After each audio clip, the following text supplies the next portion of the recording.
Hi, it's Winton Churchill with the Barefoot Consultants, and welcome to our Wednesday afternoon.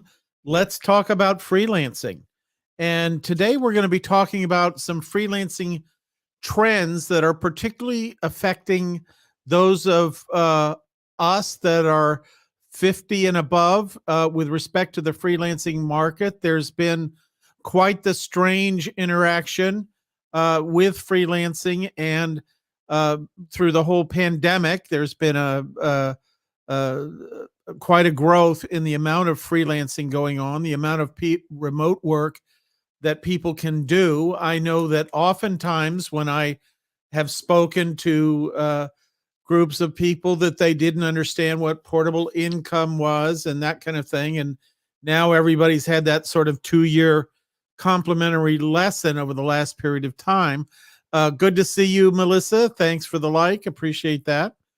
And so now we want to look at the trends that are uniquely affecting baby boomers who are thinking about moving into the freelancing marketplace. And we actually have an event coming up that has that will be a training on that particular topic to help people get set up in all of this. And let me put that right in the chat window here before we get started for the early birds here to see that. It'll come through there. There it is. And the the opportunity is very different now than it was even 6 months ago. I was just writing an article on this earlier today, and we've had a few waves of viruses, but now lots of good stuff is happening, like mandates are dropping or being restricted. And Sandy, thanks for the heart. I always appreciate the hearts. And Kerr, good to see you. Thank you for stopping by. Um, so there's just a lot of new stuff sort of swirling in the pot, and it's frankly all positive for baby boomers. The first trend is how do organizations build back their staff? There's this concept of what does our staffing model look like? And most businesses in the United States are small businesses. So the staffing challenges faced and that freelancers are being hired to fulfill are not, get me 1,000 people so we can build more airplanes at Boeing. They're more the small businesses across America that make up 60 to 70% of the economy, depending upon the way you count it. And they're, in some cases, businesses that had 10 or 15 employees before the lockdowns occurred. People drifted away. Some of them found other jobs. Some of them may have been laid off. And now that same company is trying to reconstitute their staff so they can meet the needs of their clients.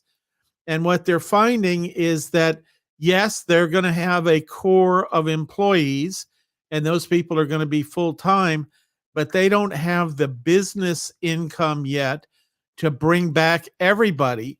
And they need to go out and find people that can do very specialized jobs, that can come in when there's peak demand, maybe work 10 hours a week, 20 hours a week, something like that, and then sort of disappear, go back into the freelance pool and work on other companies with other organizations and that kind of thing.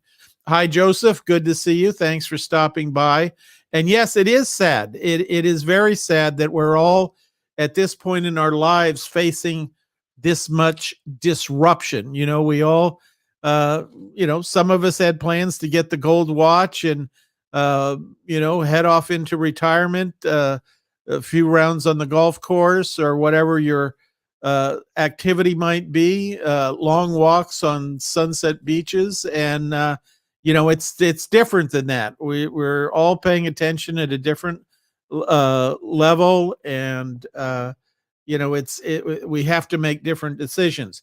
So this whole idea of flexibility is one where companies are looking for people that can work remotely, plug into their organization, be flexible with their hours, which, a lot of baby boomers like that part. They want that balanced life. They don't want to work 60, 70, 80 hours a week. They want to work uh, 20 to 30% of the time rather than a breakneck speed.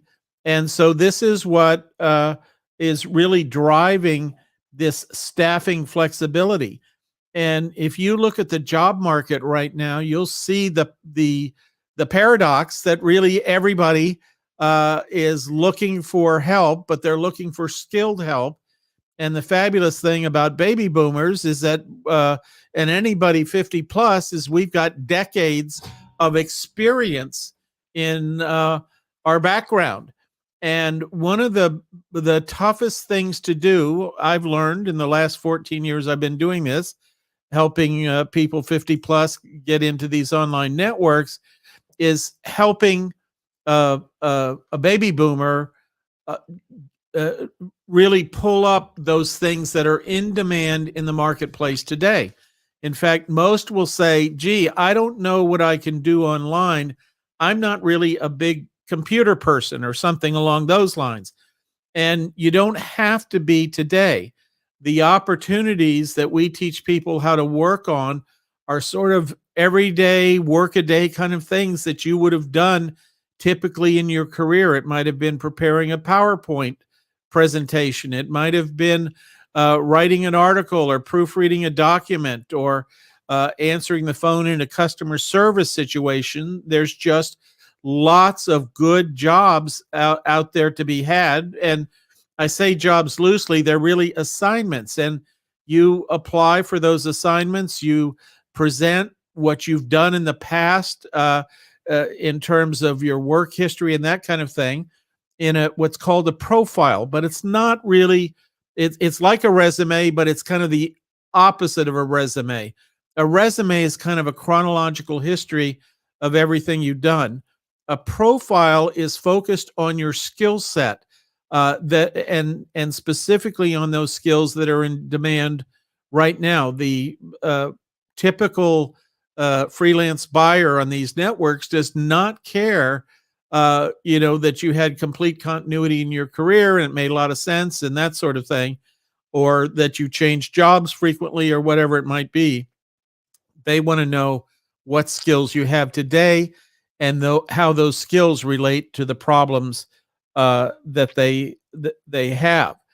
And so the second thing that comes up in the trend is that these people are looking for deep skills. The buyer of freelance services today wants to get that person that understands how to work with a remote team. If they're doing proofreading on a document, they want to hire somebody that realizes that even though that document is a relatively simple proofreading assignment to do, that it fits into a whole chain of events. And if the deadline gets missed on that document, that everything else ripples down the road. And a lot of people working as freelancers today don't have that experience or that knowledge. So, and hi to Marjorie, welcome, and Luis Antonio, good to see you here, and Sandy O'Connor, very good, wonderful. So this idea of getting that big picture perspective of how this work fits in, how people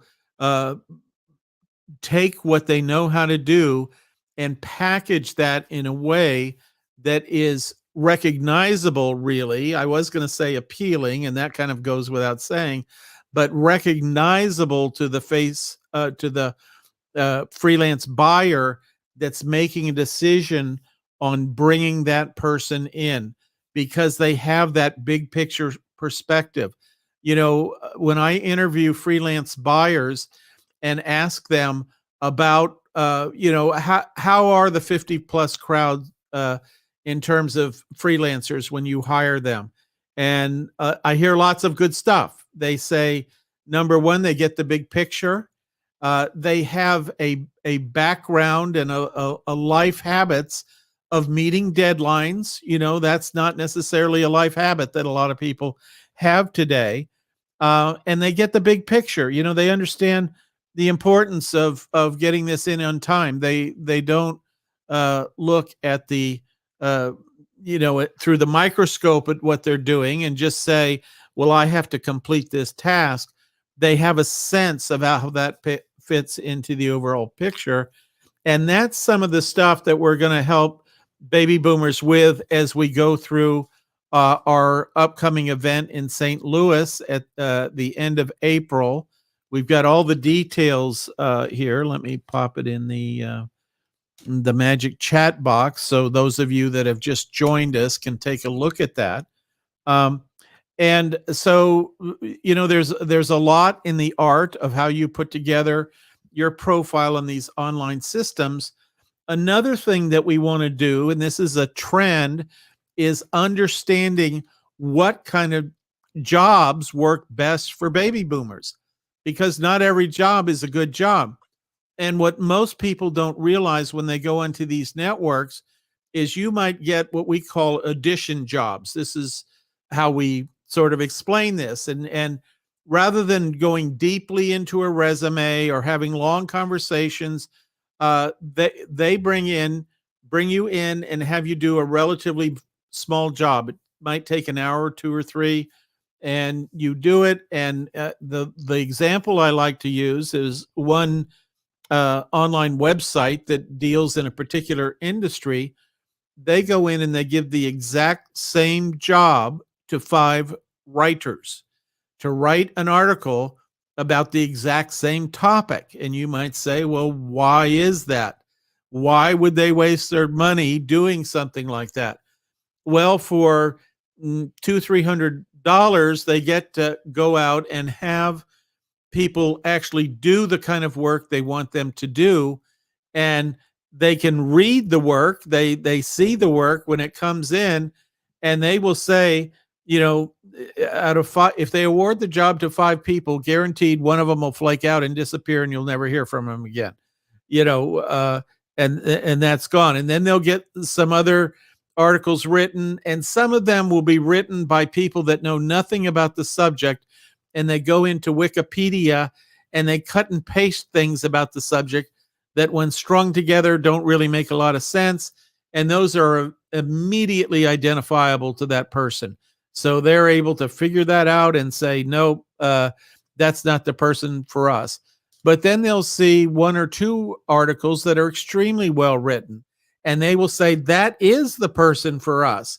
And so for a few $100s, they found somebody that they can work with on an ongoing basis. And that's one of the really important principles that we teach in our programs, is how to transition that single job to the ongoing job, because that's how you make a sane freelance practice, is working with people who get who you are, who understand what your mindset is, and understands the depth of skills and experience that you have. If you're 50 plus, in saying that our working career begins in our early 20s, you've got 2 or 3 decades of solving problems, dealing with things that you never anticipated, which, is that the world we're in now or not? And that problem solving cultivates templates in your mind. And those templates can be used to solve similar problems. And I'm simplifying a lot of brain science there, but that's really what makes a 50 plus person so valuable in a freelance environment and so desirable, because freelance buyers don't want to go into these networks and hire a new person every day. They want to hire the 1 or 2 or 3 people that they can work with on an ongoing basis. And I know in our own organization, we have people that have worked with us for years off and on. And so that's what you're looking for. You're looking for those situations where you have the time flexibility to do that work on your own schedule. So I'm happy to answer any questions you might have. That's pretty much the prepared material. Good to see you, Julie. Welcome in. And very good. Always appreciate those likes and loves from Monica and Tony. How you doing? And very good. Wonderful. Yeah. Excellent. Thanks. Okay. Is Of those of you that are on the line, is anybody freelancing now? You could just type yes into the box if you are, and that will help me get a sense of uh, sort of possible topics to share. Because if you started freelancing before the lockdown, uh, oh, Tammy, thanks, very good, nice likes from Canada. Always uh, appreciate that, and looks like an august group there of teammates. So good to see you. Um, yeah. So the world of freelancing has changed so much. The volume of freelance business on one site that I go on, when we do our virtual or our live seminars. I just completed a seminar at the International Living Conference in Panama, and one of the things that I frequently look up and is the number of jobs on this one large network. And at the time, there were about 125,000 assignments on there. And I just did that same thing a few days ago, and there are over 300,000 on there. And Julie is saying she does a bit of teaching English, which is a fabulous opportunity on these networks. And her husband takes writing assignments for Fiverr. And Fiverr is one of those networks that's very popular. There are two that are quite popular.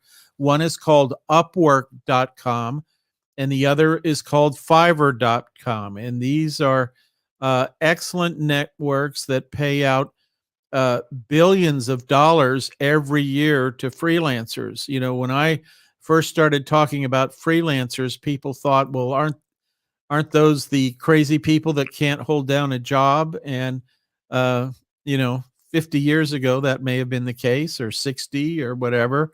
But now freelancers have lots of opportunities to work, lots of companies that need them to come in and take a look at things. And the thing that I hear over and over again is this idea of schedule freedom. That's the thing that particularly 50 plus people like, is the ability to take on an assignment that's just going to take them a few hours. They might take it on today, and it doesn't have to be delivered until a week from now. So they can do that with their own time flexibility. They can decide if they want to work in the morning and get the work done and sort of get ahead of it, or if they like to get out early in the morning, as one friend of mine does in Huatulco, and paddleboard, and then have time to work in the afternoon. All these opportunities really bring that time flexibility into to play, and relieves a lot of that stress that comes, the accumulated stress from working in a job for many years, or working 40 hours a week or more all the time. They talk about this thing called cortisol, which is I guess it's a hormone that builds up in your system if you have stress. And the more you can de-stress during the day, the less of it you have, and the less you can de-stress. I mean, I can remember many years of walking into the office with a knot in my back because I knew what was laid out for me that day. It was a busy day, and when you work, some days are wonderful and some days have more challenges than others. And so having that schedule flexibility takes a lot of that stress and tension out of your day. And so a very worthwhile thing to capitalize as you're going through through the day. And of course, a lot of people that I talk to say, "Oh, geez, I made PowerPoints all my life, and I don't want to make another PowerPoint." And I made a lot of PowerPoints over my career, and it was usually explaining uh, technology of one kind or another to a group of technologists. So it was fairly high level. And gosh, I probably put together tens of thousands of slides in my career to do the kind of work I was doing. And I thought I never wanted to touch PowerPoint ever again. Well, I got down to Mexico 17 years ago, and just casually helped a few people get started on these networks, basically friends, and was surprised to learn that PowerPoint was an in-demand thing. And it wasn't so much that I didn't like doing PowerPoint. In fact, I discovered that PowerPoint and putting together presentations was fun if the subject matter I was addressing was different. And again, have created thousands of PowerPoints now in our training programs. We just finished a training program, we do a weekly webinar for our members, and that's one of the things that is included with our program in St. Louis. Is not only do you get the program in St. Louis, but one thing that I was always frustrated as somebody that attended seminars and webinars and that kind of thing is, what if you have a question after the webinar's over? And we have uh, lots of opportunity to answer those questions and to stay connected to our organization at no additional fee. And you get a year of every Tuesday night getting on a call with myself and our coaches, where we talk about new innovations. There's one innovation that one organization, one of these networks just came up with. It's a specialized way to give advice on their network. So if you're somebody that has a body of knowledge about something, and I was talking to a school teacher recently, and she knows how to build curriculums and how to deal with challenges in the classroom and that kind of thing. And she envisioned just giving advice, either through email or just getting on the phone and having a conversation with somebody and giving that advice in a way that could help younger free teachers coming through the ranks. So, every day it seems like a new opportunity to figure that out. So, uh, lots of good opportunity on there. I was also talking to somebody today who said they had a problem in their company. It's a major Fortune 1000 company. They have offices all over the world. The good news was they got to keep their job, but the bad news was they have to move across country in order to keep their job, and the company is not going to pay for the move, which is $30,000 to $40,000. So lots of good, stuff there that they can do in their job, but it comes with all these problems. And if they could do that job remotely or do the things similar to what they do in their job for multiple different people through a freelancing network, that is a huge plus. So that's a cool thing to contemplate. What kind of advice do you give? If you, for the folks that we have online, and also for the folks that are listening offline or after this is recorded live, which is about 95% of the people that take a peek at this, uh, if you could type in the chat window, what kind of advice do you give? And it could be advice at work.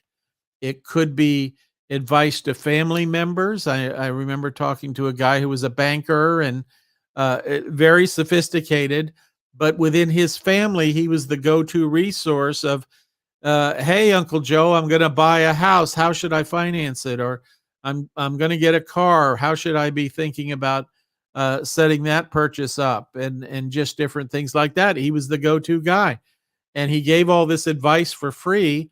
but it also turned into something that he was able to give advice to about online. So, does anybody have any advice topics you'd like to share? What are you good at helping people?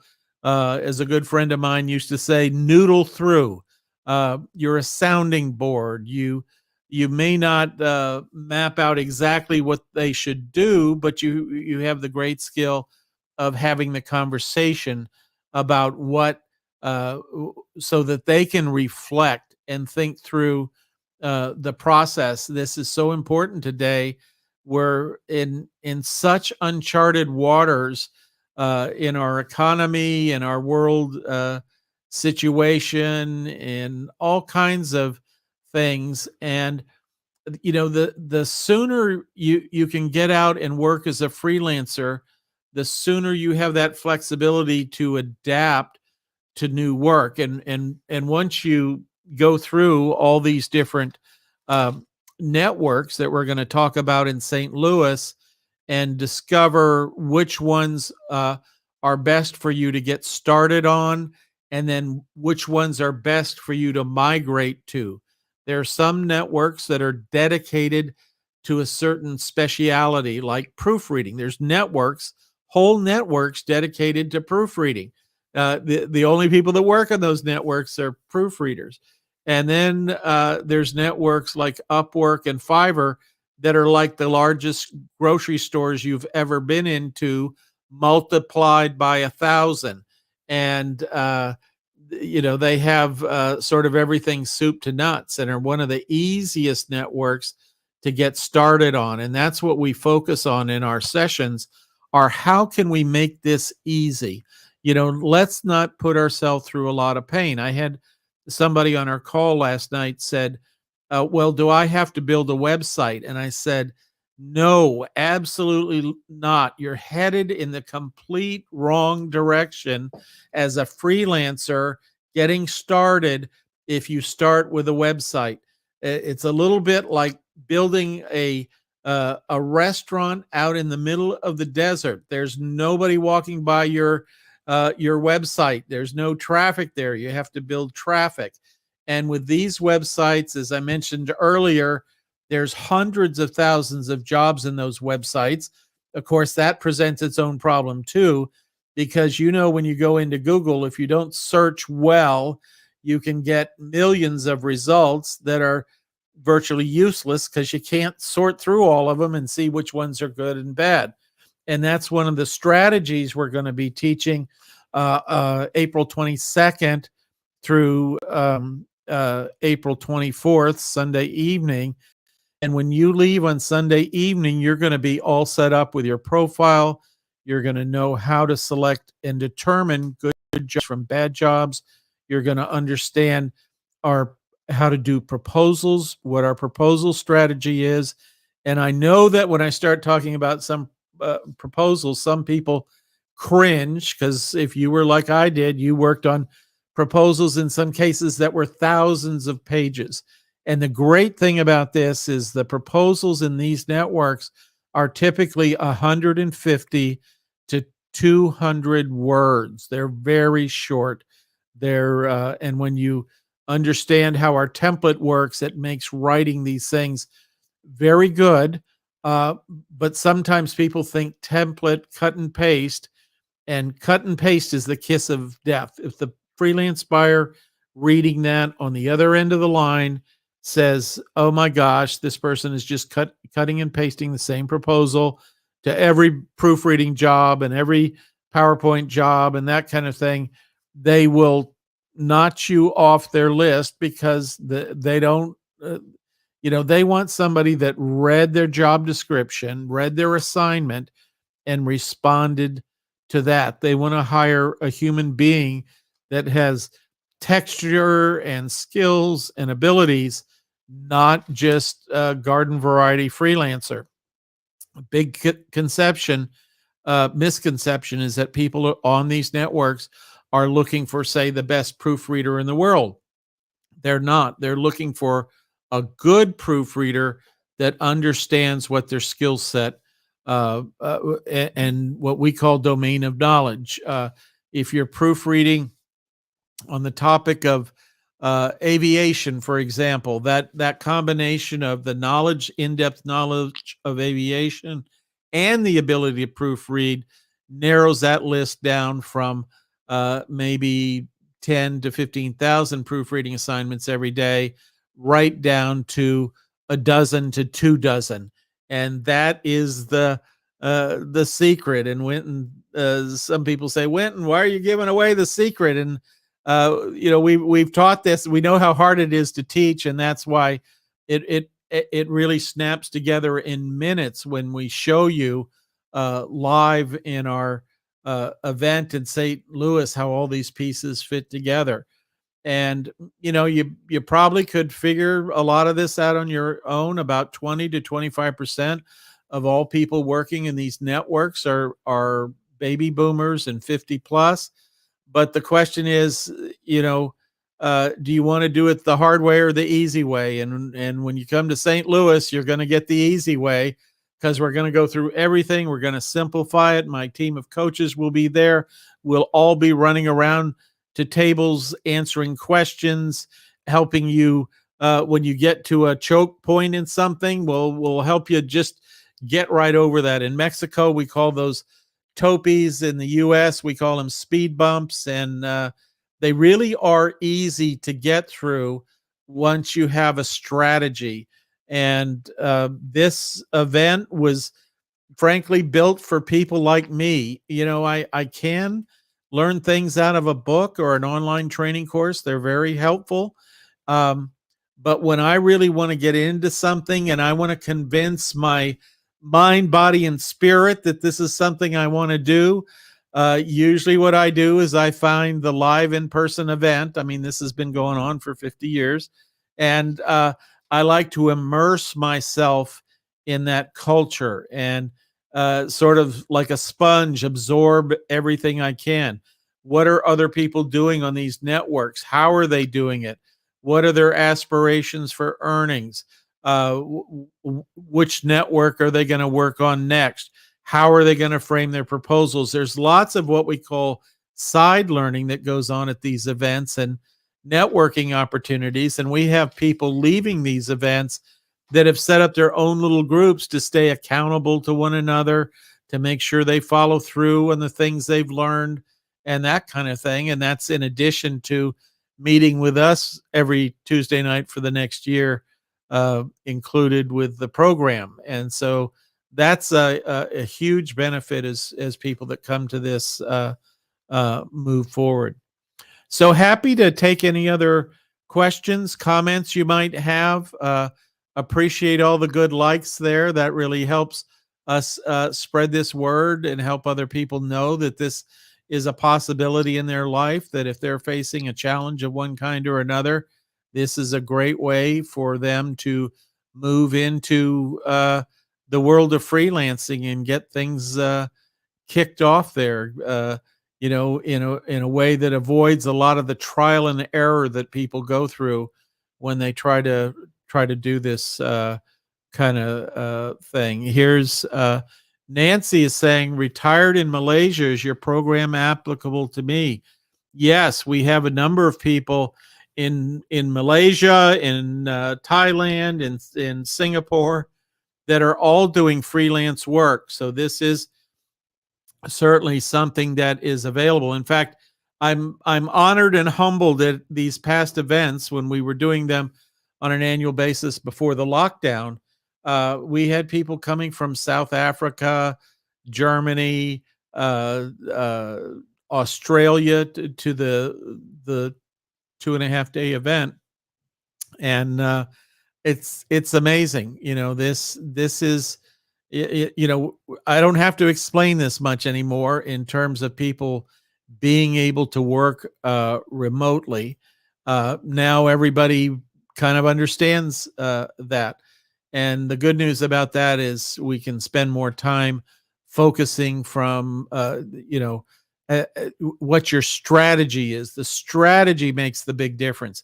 A lot of people go out and they start working on low paying jobs from what we call bottom fishers. And we say you should never do that, and we give you the what are the qualifiers? What are the things to look for in the job, in the work that I'm going to be doing? Because we talk about this idea is of you want to select the freelance buyer first. You want to see a company that is spending lots of money on these networks, and we'll show you how to find that spend where you can determine that. We'll show you where to find out how long they've been on the network. We'll show you where to find out what other freelancers think about working for them. Was it a good experience or a bad experience? And all these things are the things that really help facilitate your understanding of whether a client would be a good client or not.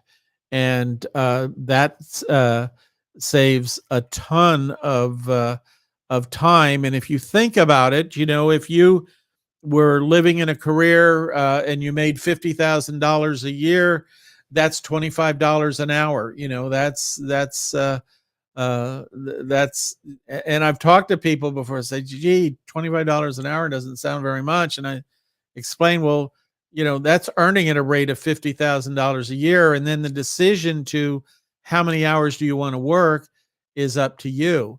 And then we see lots of people that come in and earn all the way up up the scale. I remember an orthopedic surgeon came in, and he was a very good proofreader, but he was earning about $25 an hour. And I showed him how to look for medical oriented companies to do proofreading. In fact, how to look for companies that made surgical instruments for orthopedic surgery. And he wound up proofreading scripts, proofreading in-service manuals to train doctors on how to use these systems and that kind of thing. And he went from earning about $25 an hour up to $100 an hour, a little bit more than that. And he stayed with this company for a long period of time. I mean, it's the kind of thing that once they find somebody that really is a good fit for them and really understands their business and can really bring the knowledge of the intended reader of that document or the viewer of that video script or whatever it might be, that freelancer is extremely valuable to the organization. So that's pretty much what I wanted to cover today. We'll be here tomorrow, and we're going to talk through why you should explore becoming a freelancer right now. What are some of the things right now as we're here in February and March, and things are changing. I saw one video person that I saw that said let's see, what was it? Something like the pandemic ends next Thursday. And so that's a bold statement, maybe not, but we're certainly seem to be on the back end of this, and lots of people are opening up. Lots of people are trying to figure out how to bring their organizations back up to full staffing and that kind of thing. And when they go to the job market, they can find some people that don't really have as broad a skill set as they need. And so they're turning to freelancers. So this is a great time to be alive and get your surfboard in front of that wave. So if you found anything here along the way that helped you out, I appreciate helping us share this message by hitting that like button on the way out. That helps it get around to our audience in the Facebook algorithm. And I'll look forward to seeing some of you, maybe a bunch of you, tomorrow at the same time that we started this at 5 p.m. So have a great evening, and we'll see you tomorrow. Thank you.